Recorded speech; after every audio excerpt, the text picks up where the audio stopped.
As we move toward implementing education reform in our schools, it appears to be a process of taking one step forward and two steps back.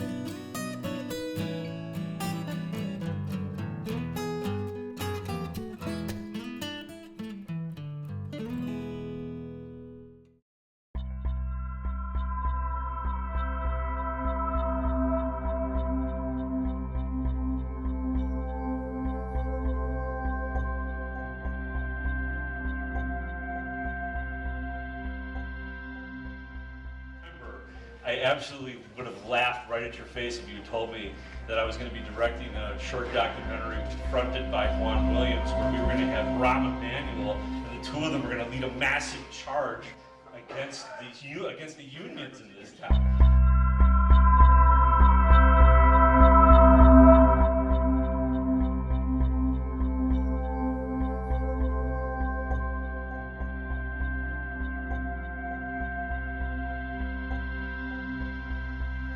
I don't know how many people have followed what has been going on between the mayor and the unions, but it really is an amazing case study of making very interesting bedfellows.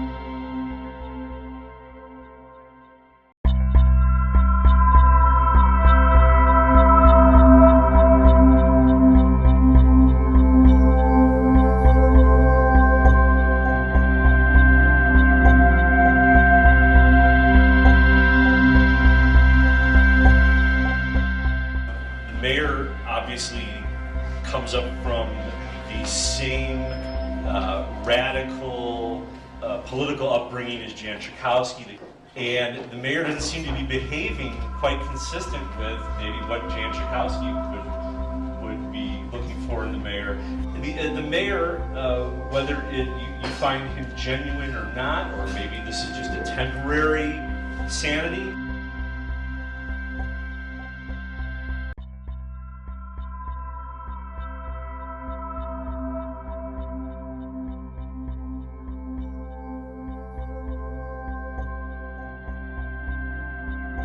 Speaker here is Kyle Olson. He's with the Education Action Group.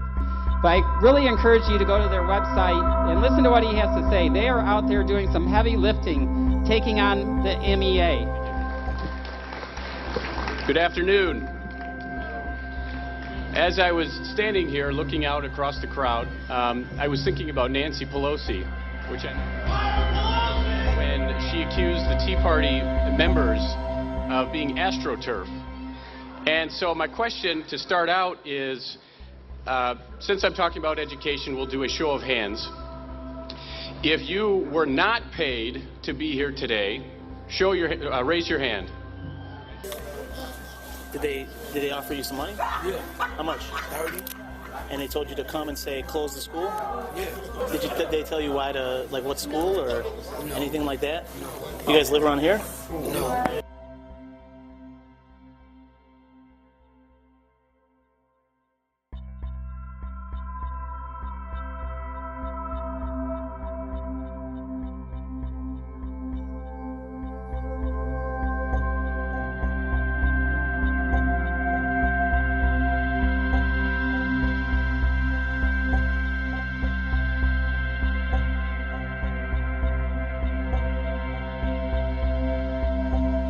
I'd like to start by reading a quote that I read the other day.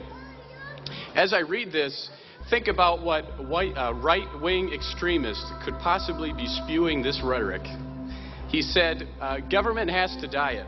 When people are suffering, you can't live in the abstract. You can't say everything is great. It's like 20 years ago. It's not going to be that way. People are suffering. You have to be able to cut back and start sharing the loss that people have. You know who said that? That was the right-wing, extremist, teabagging, homophobe, redneck mayor of Chicago, Richard Daley, that said that. The time for standing up to the union and saying no has arrived. As government employee unions, from the SEIU to the UAW to the MEA, demand more, we must stand up and tell them no. It is time for taxpayers of Michigan to stand up and demand that the MEA, SEIU, and UAW understand that they work for us. We don't work for them. They will accept the money that we give them, and we will stop them. City government is not an employment agency, and that means making sure everybody that works for the city government knows that they're actually a public servant representing and helping the people that pay them.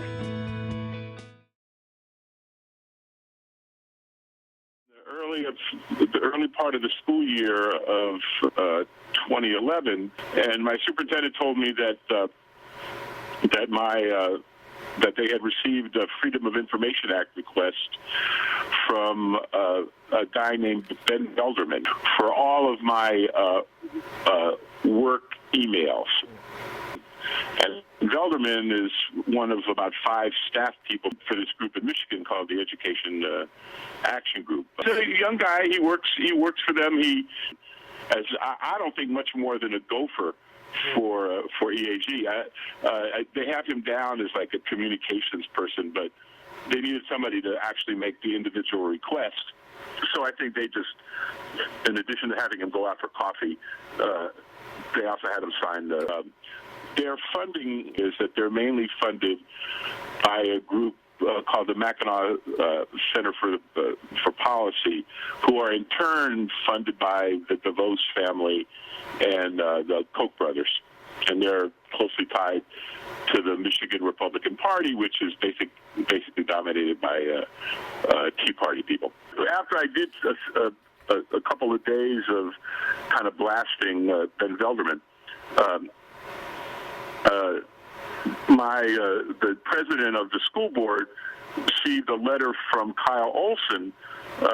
Now, Kyle Olson is the head of the Education Action Group. He blogs regularly. He writes for Breitbart, Andrew Breitbart's blog, and I think now that Breitbart's dead, I think Olson has ambitions of kind of like being the new Andrew Breitbart.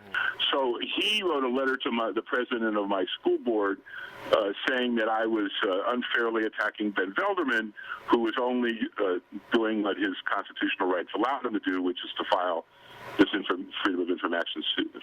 Freedom of Information Act request for my emails, since I'm a public employee.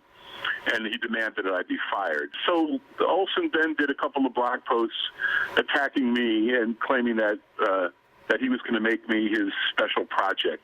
He spent the last year attacking a book called Click Clack Moo, Cows That Type.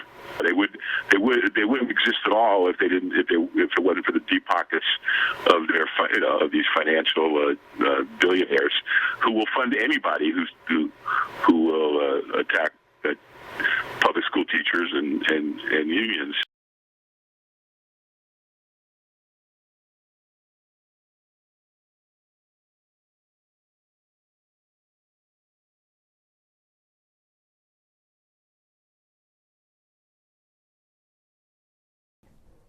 We decided to get involved in midterm elections, which many advised us against doing because we're new to town, we don't know the landscape.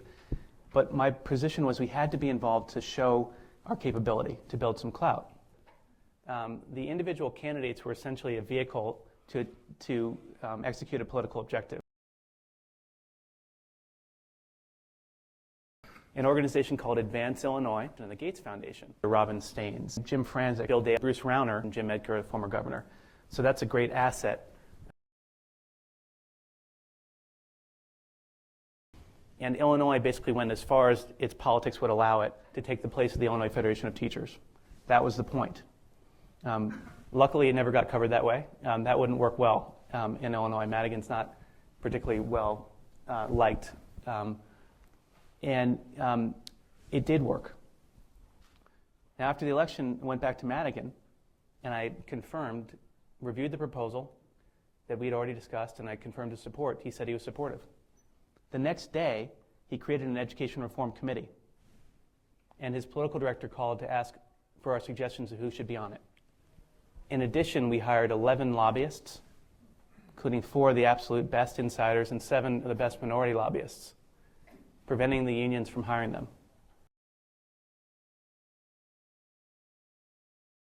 We raised $3 million for our political action committee between the election and the end of the year. That's more money than either of the unions have in their political action committees. That Speaker Madigan had changed allegiance, and that we had clear political capability to potentially jam this proposal down their throats the same way pension reform had been jammed down their throats 6 months earlier.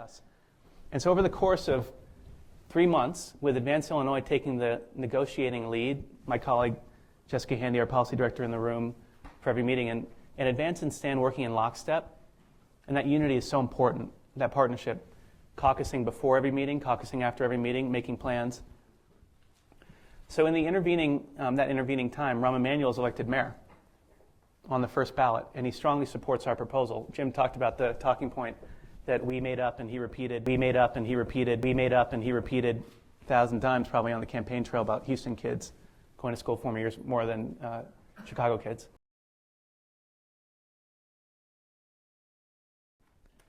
So here's what ends up happening at the end of the day. April 12th, we're down to the last topic of collective bargaining. It's been saved for last. It's the hardest topic. We fully expected that our collaborative problem solving of 3 months would end, and we would have an impasse and go to war. And we were prepared. We had money raised for radio ads, and our lobbyists were ready. Well, to our surprise, and with Rahm Emanuel's involvement behind the scenes, Karen Lewis, the head of the Chicago Teachers Union, who's a diehard militant, was focused on maintaining her sense of her members' right to strike. But our next proposal, our next best, which was a very high threshold for strikes, for whatever reason, tactical miscalculation on her part, was palatable. Rahm pushed it. Kimberly Lightford pushed it. We'd done our homework. We knew that the highest threshold of any bargaining unit that had voted one way or the other on a collective bargaining agreement on a contract vote was 48.3%. The threshold that we were arguing for was 3/4. So in effect, they wouldn't have the ability to strike. I doubt this tape will ever get to her. Yeah, that's how. Now, don't say stand for children, because they don't. They stand on them. They stand on their shoulders and push them into the ground so that they can put forth an agenda that has absolutely nothing to do with raising the standards and the hopes and desires of our children. But my position was we had to be involved to show our capability, to build some clout. But keeping them in their status quo place, that's what stands on children.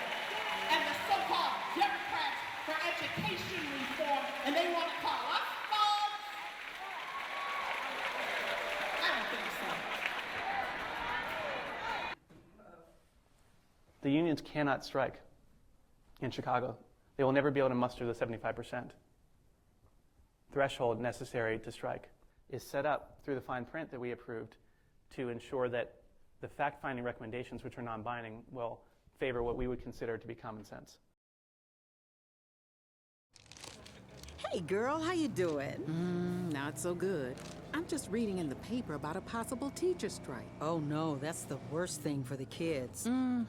But it says here there's a way out. What's that? If the two sides can't agree on a contract, they can ask for an independent mediator to propose a compromise. Well, that's just common sense. And the teachers union has already asked. Says here the compromise will be rolled out by July 16th. Good. That's right around the corner, before the new school year starts. Only one problem. The teachers union might not even wait to see the compromise. They're talking about voting on a strike before it's even presented. What? That makes no sense. The union wants to vote on whether or not to strike before they even see the deal? I know.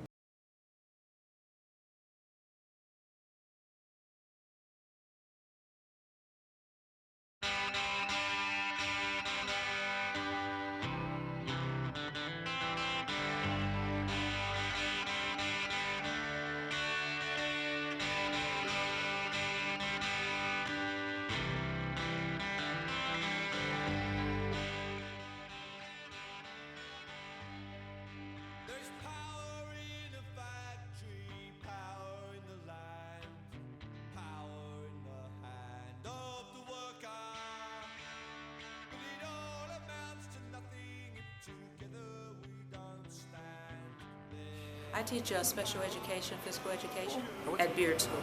We're sitting down as things progress through the year And one of our colleagues was saying that she was going to have to go in and have surgery. But she was a part of the contract committee team, and she said, well, what will I do if, things get a little, crazy? What will you guys do? Will you come in and get me to, vote? And I said, of course we will. Wherever you go, we'll come and get you, because we made a promise to her. And that's why we're here today, to make sure that her voice is heard. Oh, we've had to have worked together for maybe about 10 years. We're a pretty strong unit there, and they want every person to vote. Whether they're working on sick leave, on maternity, whatever, we're all supporting this. So they said they'll come to us if we can't come there. We've got so many things that we're losing, and we really need to fight for that.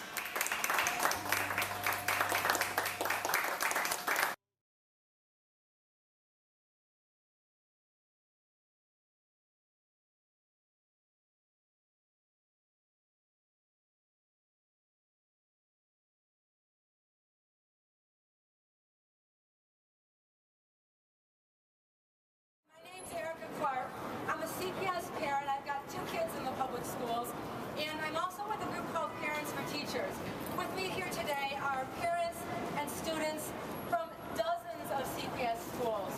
We're here today because we want to lend our support to our teachers and their union as they fight for the schools that our children deserve. Next, we're going to hear a speaker from the Kentland Oakland Community Organization, which has been fighting for better schools for kids for the last 40 years.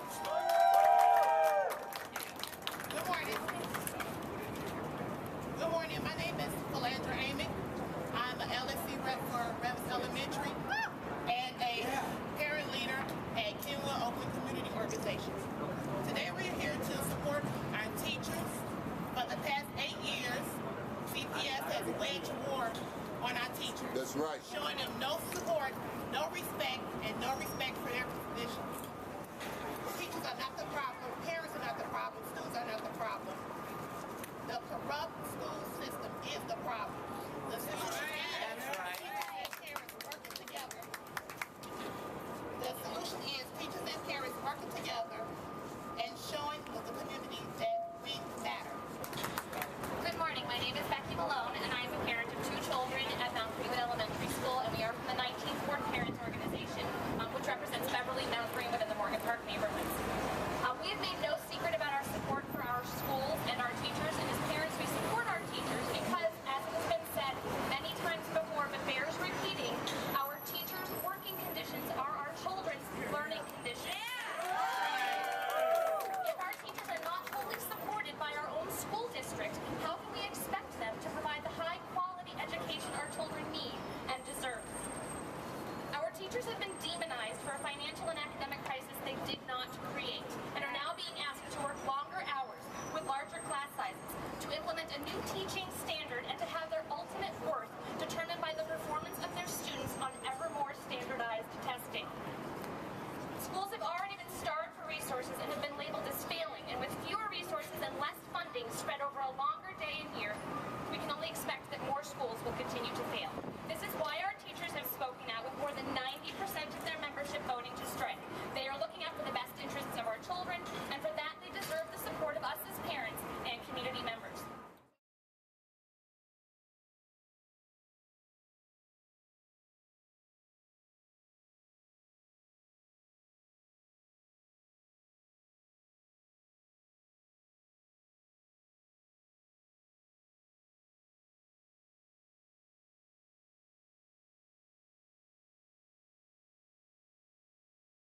DearChange.org. My name is Jen Johnson, and I've taught in Chicago Public Schools for 9 years. I'm very dismayed to discover that you have taken on an anti-labor client targeting teachers at the height of contract negotiations. We want what's best for our children. Includes libraries, art classes, school playgrounds, and support staff, including counselors and nurses. These are important for schools and, more importantly, for children. To promote an anti-labor group's anti-labor petition in the middle of a contract negotiation is unacceptable and dangerously close to crossing a picket line. Please stop promoting Stand for Children's petition immediately. The teachers of Chicago deserve a public apology and assurances that you will not promote conservative groups who work to weaken their bargaining ability on behalf of their students and jeopardize the quality public education for students that they are fighting for. Please, sign today. Please, sign today. Please, sign today.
Parents, teachers, students, and community reject CPS